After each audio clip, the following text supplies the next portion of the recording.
وكا قاري حبدي يساس تقول تساك تقبل حروني وكا كرات قسم استمرات باكو قفص والله قسم كرات باكو قفص وامد كميدا هرقلada jabhada SNM ama hooyada dhashay al-shabaab waana horgalada ugu aqliga iyo damiirka xun oo ay maanta jamaahiirta daraawishada ay u dhigeen 10 lama ilaa waana barnaamijka ayaad ku maqli doontaan isla barnaamijka gudihiisa waxaad ku maqli doontaan darawalkii gaariga uu waday horgalkaas oo ku dhaawacmay halka uu dhaawaciisu ku dambeeyay iyo cidda uu ka soo jeedo deegaan ahaan yaase soo weeraray horgalkaas isla barnaamijka ayaad kaga bogan doontaan magacaygu waa Hilaasool waxa ballanteenu waa gul iyo gobonimo salaamullaahi calaykum waraxmatullaahi wabarakaatuh waa idin wada salaamay saaxiibayaal meel kasta dunida daafeeda ka joogtaan waa walaalkiin Hilaasool oo idin la sidii hore iyo calool adeeg dhamaan waxaan idin rajeynayaa qof kasta meel kasto dunida rabaha ka joogo inuu ku haysto amni iyo amaano isla markaana wax walba weyn subhanahu wa ta'ala uu ka rajeynayo wanaaga uu u fududeeyo wasiirka warfaafinta Salebaan Yuusuf Cali Koore sidee loo galay isagoo waliba safar ah ayaa lagu helay goob dhexe waxa helay jamaahiirta daraawisheed isla markaana rasaas ayay huuyeen gaarigiisina waxa uu noqday sida tan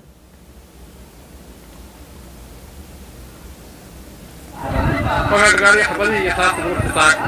تقبل حروني كرات قسم استمرات باكو قفص والله قسم كرات باكو قفص maxaa dhacay kadib waxaa dhacday kabtay maaragtay ninkii Salebaan ahaa ee horgalka ahaa ee damiir laawaha ahaa maxaa ku dhacay xaqiisu ka dambeeyay kala carar ayaa dhacday heer wuxuu gaaray uu kabtiisa ka cararo bal sawirkan la fiiriya waa kabtiisa in badan idin kamid ah waxa ay isweydiinayaan ama ay isleeyihiin ma noqon karta kabtiisi bal haddana sawirkan la fiiri waa markuu safarka soo aadayay ee aan wadada lagu helin sawir laga qaaday sawirkani haddaba Salebaan wuxuu ka soo degay gooja cade wuxuuna ku socday degmada Taleex qalcadii Taleex oo la furay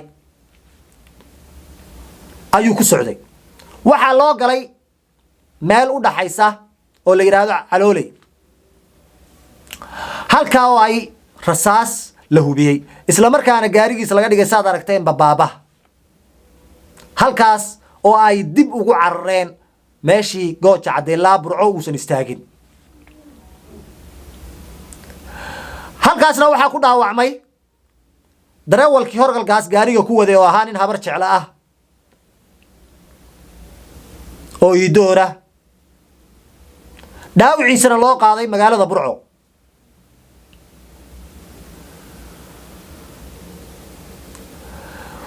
waxaana soo weeraray ina Cali Koore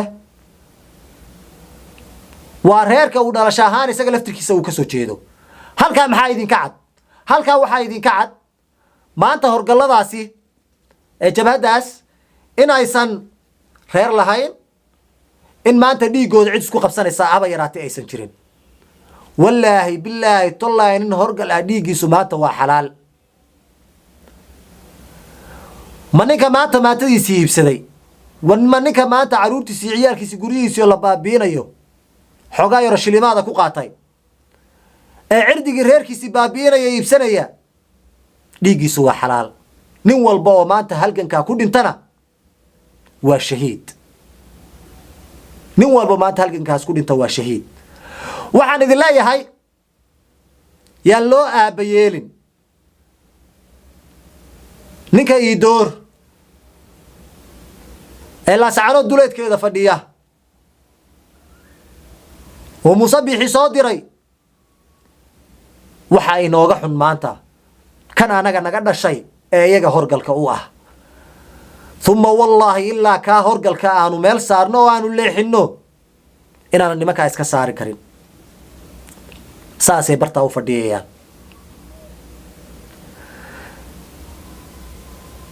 go'aankooda horgalladuna wuu soo bixi doonaa fadhiga isimaduna ka soo bixi doonaa xukunka horgallada laga soo saarayana waa dil waxay haystaanba waa maanta inta shirkaas ka furmayo maalmaha soo socda cadowgeena ka ugu xun waa horgalka cadowgeena ka soo horeeya waa horgalka ilaa aan iyaga meel saarno nimankaa meel ma saari karno war alla idinku dhaariyey xaaladda waad ka war haysaan nidaamka waad ogtihiin nin iidoora intuu maanta soo duulay laasacaanood xoog kuma qabsan mana iman runta aanu isku sheego laasacaanood nimanka waxa keenay waa innaga waxa hadda ku hayana waa isla innagii warma waxaan iska qaban weynay dhowrkaa oday ee say dhiig xaaraana iyo lacag xaaraana u cabbayeen dhalashadoodii iyo sar ahaanba meelay ka soo jeedaan iyo aakhiradoodii bay iibsaday waxaan kaloo idiin sheegaynaa qof walba oo cuno lacagtaas jabhaddaas snm ama mushaahar ka qaatow si xun baad u dhimanaysaa walle iyo billahi tolle meel xun baa kuu dambeynaysa maanta dhulbahanta waa uu israacay calankeenuna waa mid guusheenuna iyo hiigseenuna waa mid ninkii maanta tolkii ka dhex muuqan waayow bannaan buu bahal kugu cuni maamaa khaldan baa waxay oran jirtay nina tolkii kama janno tago nina tolkii kama janno tago dhowrkaa nin ee horgallada ah ilaa aanu iska leexinno oo weliba si bareeroo cad loo dilo wax inoo hagaagaya male mid kale ku darsada oo ogaada shirarkani waa ay soo dhammaadeen wixii maalmahan soo socda ka dambeeya qori caaradii bay sheekadu tegaysaa taariikh horena waa la soo xasuusin doonaa xusuuso badanna dib bay u soo faagi doonaan maxaad filataan marba haddii qalcadii taleex uu ka babanayo calamadii buluugga ahaa maxaad filanaysaan